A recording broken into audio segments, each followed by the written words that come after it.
If I were to remember when I was as old as you guys, if someone were to ask me what I want, the answer would likely be money.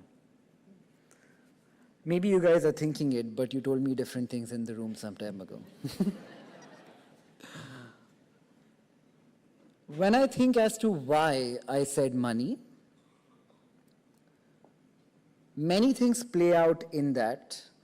Maybe something to do with my childhood, maybe what I looked at around me growing up. I quite don't know the answer as to why money. So I was fairly precocious as a kid. I stopped studying formally when I was about 15 years old. There's also hypocrisy in the fact that I'm here giving you a lecture on your convocation ceremony when I never had one. So cell phones were where it started for me. I sold them when I was about 15 to kids around my neighborhood. Surprisingly, it was a good business. I had enough inventory. By the time it all ended, I think I had about 10 or 20 phones, and I had a lot of fun doing it. When I was about 17, I went about trying to achieve the money problem we spoke about and got my first full-time job at a call center. Bangalore back then, in 2004, was very different to what you hear in the news today. There was no traffic. It was really green. And for a 17-year-old boy working the 5 p.m. to 2 a.m. shift, selling accidental health insurance to unsuspecting British folk, to the place many of you guys will go to college for, was a lot of fun. It didn't pay a lot. I think my first salary was something like 8,000 rupees, but we're also talking 21 years ago. I had a lot of fun in this career. The one great thing about the call center life for me was I was free in the morning. I had the morning, the afternoon largely free because I had to work at night. This is when I first got introduced to the stock markets. Back then, markets used to open at 10 a.m. Now they open at 9 a.m. I don't know how much Mukesh Bhai is into stock markets, but if anyone here knows what will happen tomorrow, it's probably him.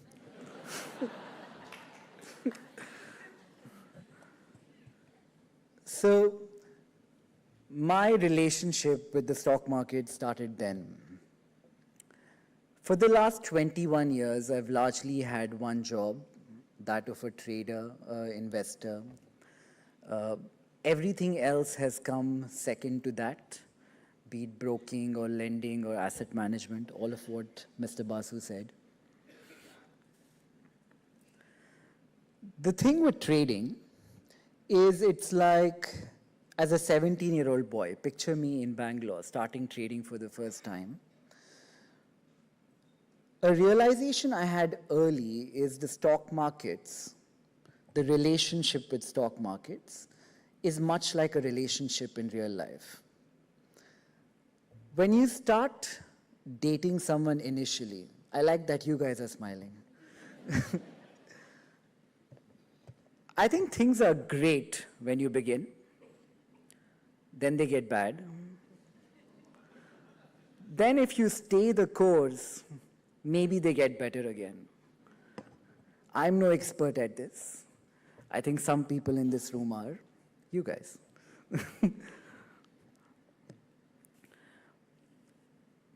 But you have to stay the course. Whenever you enter the markets, you make a lot of money initially. Beginner's luck really is a thing. When the bad times come, if you are willing to cope with them and keep up with it, I think eventually things start to get better. And you do one thing a million times, you kind of figure out one or two things about that job. I suspect that happened to me.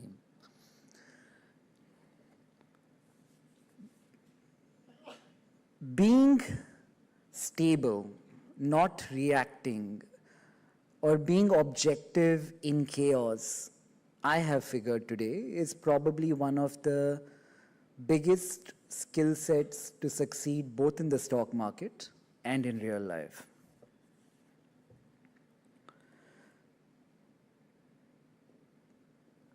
Through my little work life, the 2 decades, the 21 years that I've been working, if I've been lucky in one thing, that I have been surrounded by really driven, grounded people I can trust with very strong moral values. You guys leaving school today, I don't know how to articulate this for you, but who you surround yourself with, whichever college you go to, I feel like that will have the most disproportionate impact on life compared to anything else you might have voluntarily chosen to do. I'm still in a long-term relationship with trading. If you were to find me today on holiday in Maldives and it's 11 a.m. in the morning, rest assured I would have a couple of computers around me and I would be chatting with my trading team.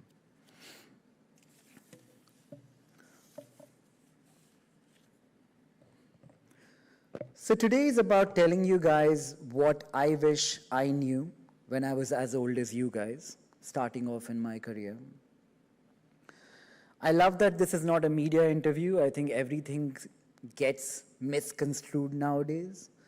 I haven't done a media interview in a year or two.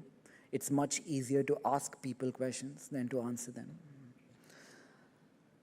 So I'll try and say what I can't usually say, and hopefully it's candid enough for somebody to use. The first thing I learned today, hard work is not that important.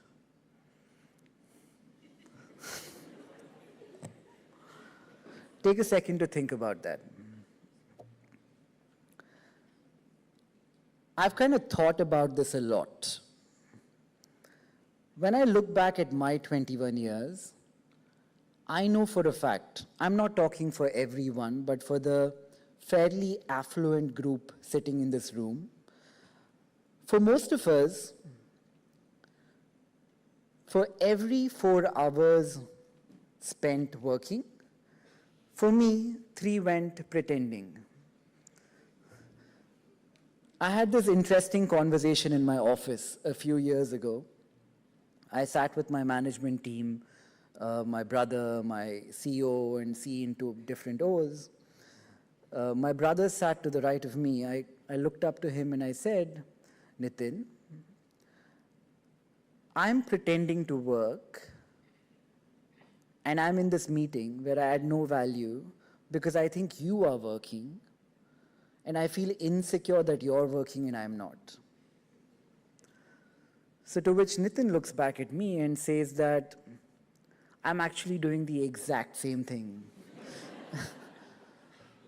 So we went around my office, like that meeting, it had maybe 7 or 8 people in that room. Every single one of them said the same thing. It's also funny when you think about this, the higher you're in the hierarchy of your organization, it's easier to admit this. While that room could admit it, I don't know if the rest of the organization can. So this is a thing I wrote down. Someone said this. Hard work is a great excuse for our mind when the ego comes attacking, asking why you didn't make it. Hard work gives us the ammunition that I tried, I didn't sit on the couch, so I'm okay. In the capitalistic world that you are walking into, I don't know if there is a direct correlation between the amount of time you put into work and how well you do. Today, from my own learnings, I work much lesser, I'm happier, and I have the opportunity to be a lot more first principles about life and think of what I should be doing almost as much as the time I spend doing it. So that's one thing I've learned. The second thing, there is a right and a wrong, and there is no right and no wrong.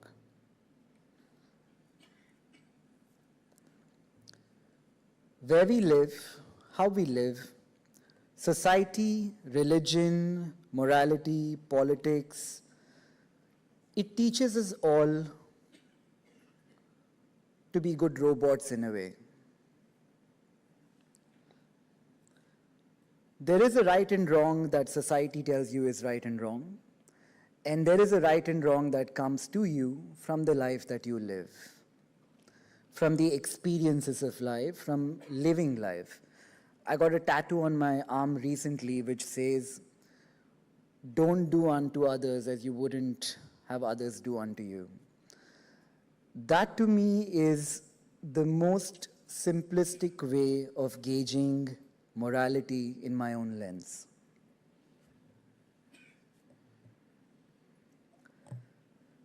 We live a life which is riddled with contradictions.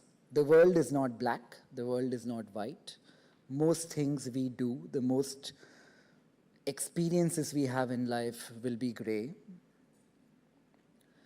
The second suggestion, if I may give you guys, is the key is not to figure out the contradiction. The key is not to figure out if A is right, B is right, whose advice you should take, whose advice you should not take, but somehow to make peace with that contradiction and to be able to live with it, to accept it. Third lesson, anxiety, which we all have now. I think social media has played a fair amount of a part in that. I believed was bad. Today, I believe anxiety is good. Someone said we have an education system that indoctrinates us to think alike, mass media that ensures we fear alike, an advertising industry that tells us to like the exact same thing, and a social media that makes it easy to shame all those who step too far out of line. As a result, we are all conformist. Repressing disagreeable thoughts in our own mind, in my own mind, created a vacuum for anxiety. I think I grew up like that, insecure, anxious. I am, even today. The problem with anxiety, I believe, is when it leads you into inaction. If you feel anxious and you overcompensate by doing something about it, a hack that works really well for me is reading anything. It could be going to the gym for you, it could be coding for someone else. As long as anxiety is leading us into action, I think it's a super tool to use in the real world of capitalism that you're walking into. If I could add one or two other things, when you change your mind about a certain thing, society today tells you it's a bad thing. People call you a hypocrite. Hypocrisy, I again believe, is good. With new information, with new data, with new insights, if you're able to change your mind and change it quickly, has served me well and might serve many of you guys well as well. So while I say all of this, I'm not for a second suggesting a cynical view of life. I feel like for every one of you I spoke to today in person, the ambition of Columbia and Yale and all of these colleges, I feel like that's the joy of life. You know, you have to live that capitalistic pursuit.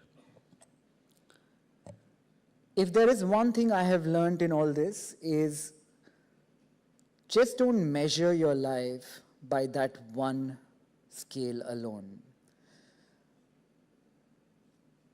There is no winner in the capitalistic pursuit. You will always find somebody who has more. The key here might be not to win the game of capitalism, but to play and have a lot of fun while you're playing.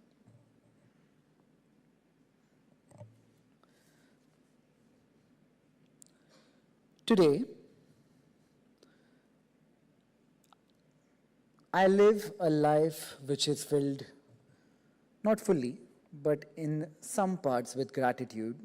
I spend a lot of time in Goa, as much as 10 days a month. So when I wake up in the morning, I just came back into Mumbai. When I wake up in the morning now,